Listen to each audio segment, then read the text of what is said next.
परिचय।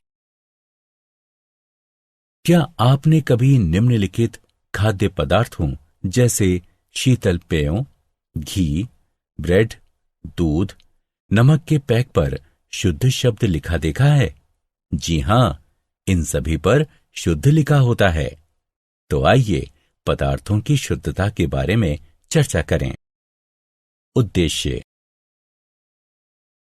इस पाठ के अंत में आप निम्न करने में सक्षम हो जाएंगे: मिश्रणों के वर्गीकरण के बारे में जानना, मिश्रणों और शुद्ध पदार्थों के गुणधर्मों को पहचानना, किसी विलयन की सांद्रता को समझना, मिश्रणों और शुद्ध पदार्थों में अंतर को पहचानना, निलंबन और कोलाइडल के गुणधर्मों को पहचानना, मिश्रणों के अवयवों को वाष्पीकरण, अपकेंद्रण तथा निस्तारण द्वारा पृथक करना।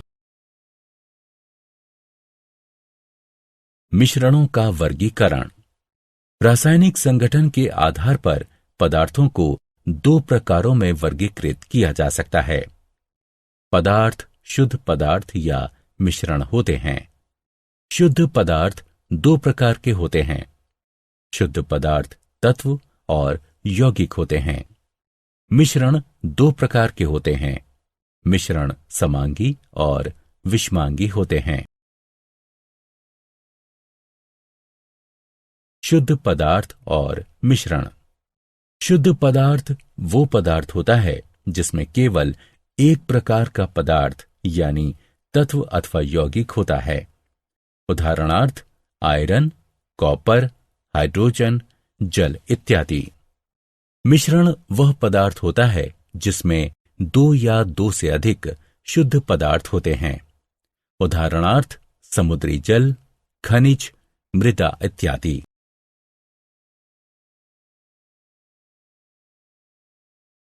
शुद्ध पदार्थों एवं मिश्रणों में अंतर। आइए अब एक नजर शुद्ध पदार्थ और मिश्रण के भेदों पर डालते हैं। शुद्ध पदार्थ, मिश्रण। शुद्ध पदार्थ में केवल एक प्रकार का पदार्थ होता है। मिश्रण में दो या दो से अधिक पदार्थ होते हैं। शुद्ध पदार्थों को भौतिक विधियों द्वारा अलग अलग पदार्थों में पृथक नहीं किया जा सकता। मिश्रण को भौतिक विधियों द्वारा इसके अवयवों में पृथक किया जा सकता है। शुद्ध पदार्थों के अपने निश्चित गुणधर्म होते हैं। मिश्रण अपने अवयवों के गुणधर्मों को दर्शाता है।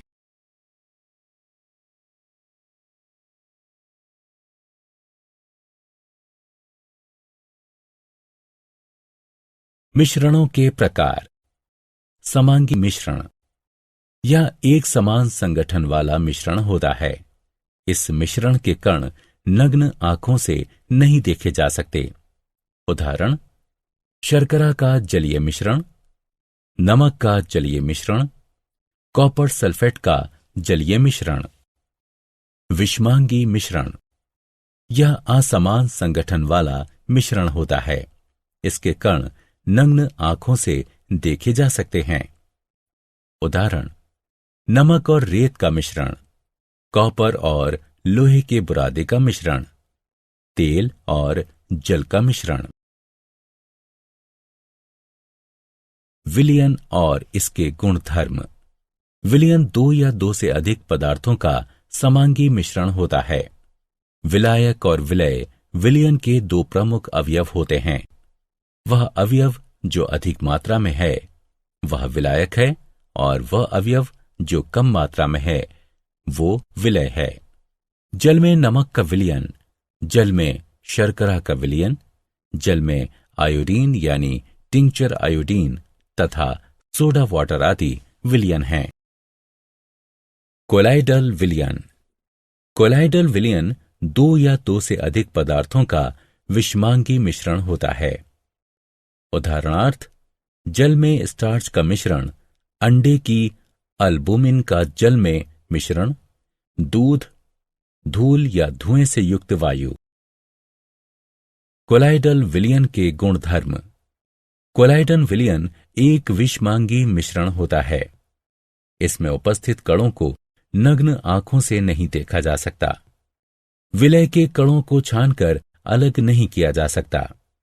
विलय के कण तल पर नहीं बैठते तथा विलयन स्थायी होता है। विलयन के कण विलयन से गुजरने वाली प्रकाश की किरण को फैला देते हैं और इनसे गुजरने वाले प्रकाश के मार्ग को देखा जा सकता है। निलंबन और इसके गुणधर्म। निलंबन दो या दो से अधिक पदार्थों का विषमांगी मिश्रण होता है। उदाहरणार्थ, जल और रेत का मिश्रण, पिसे हुए चौक और जल का मिश्रण, कोलगेट इत्यादि। इसमें उपस्थित कणों को नग्न आंखों से देखा जा सकता है। इसके कण तल पर बैठते जाते हैं तथा विलयन अस्थायी होता है। इसके कण विलयन से गुजरने वाली प्रकाश की किरण को फैला देते हैं और इनसे गुजरने वाले प्रकाश के मार्ग को देखा जा सकता है।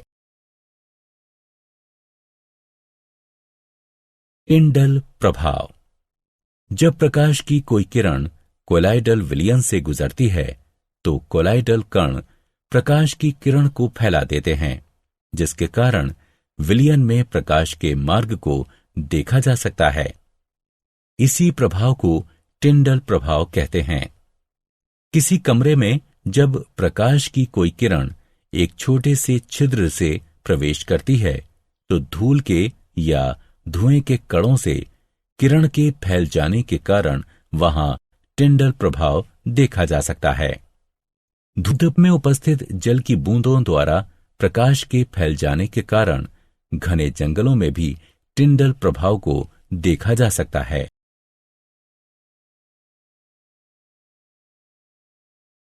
विलयन की सांद्रता। किसी विलयन की सांद्रता विलय की वह मात्रा है जो विलयन या विलायक की दी गई मात्रा में उपस्थित होता है।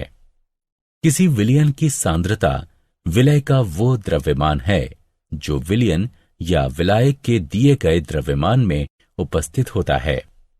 विलयन की सांद्रता उस विलयन के दिए गए आयतन में उपस्थित विलय के द्रव्यमान के रूप में भी दर्शाई जा सकती है। मिश्रण के अवयवों का पृथक्करण। विषमांगी मिश्रणों के अवयवों को निम्न विधियों द्वारा पृथक किया जा सकता है: वाष्पीकरण, अपकेंद्रण, निस्तारण, पृथक्करण कीप की सहायता से ऊर्ध्वपातन, क्रोमेटोग्राफी, आसवन और प्रभाजी आसवन।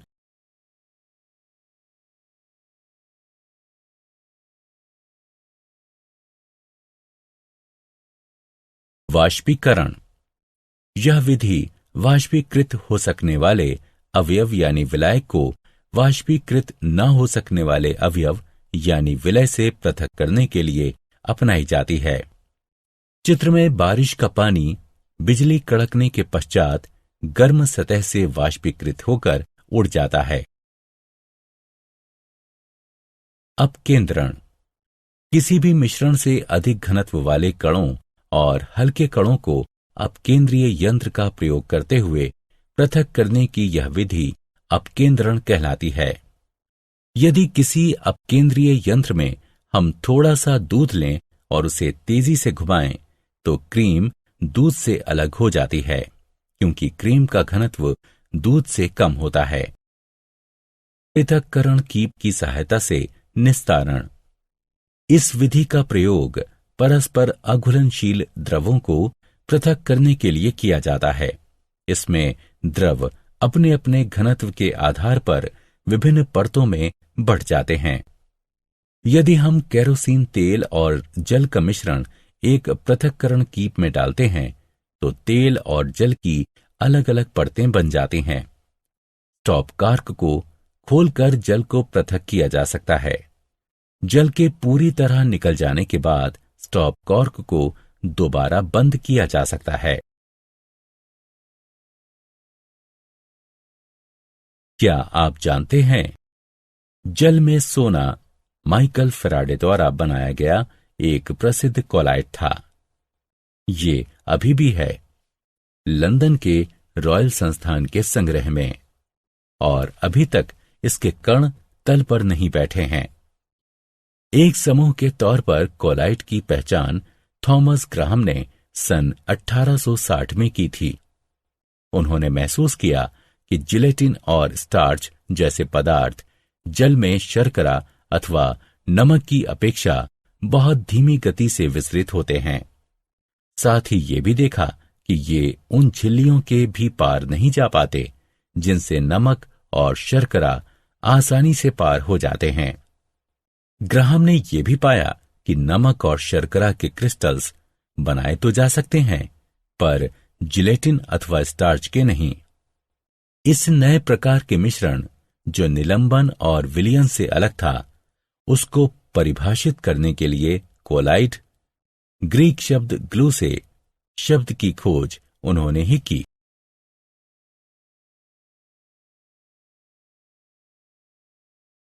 सारांश। आइए हमने जो कुछ सीखा है उसे संक्षेप में दोहराएं। एक मिश्रण में एक से अधिक पदार्थ, तत्व अथवा यौगिक अनिश्चित अनुपात में होते हैं। विलयन दो या दो से अधिक पदार्थों का समांगी मिश्रण होता है। वे पदार्थ निलंबन बनाते हैं जो किसी विलायक में अघुलनशील होते हैं तथा जिनके कण नग्न आंखों से देखे जा सकते हैं। निलंबन एक विषमांगी मिश्रण होता है। कोलाइड एक ऐसा विषमांगी मिश्रण होता है जिसमें उपस्थित कण इतने छोटे होते हैं कि नग्न आंखों से देखे नहीं जा सकते हैं, लेकिन इतने बड़े होते हैं कि प्रकाश को फैला सकें।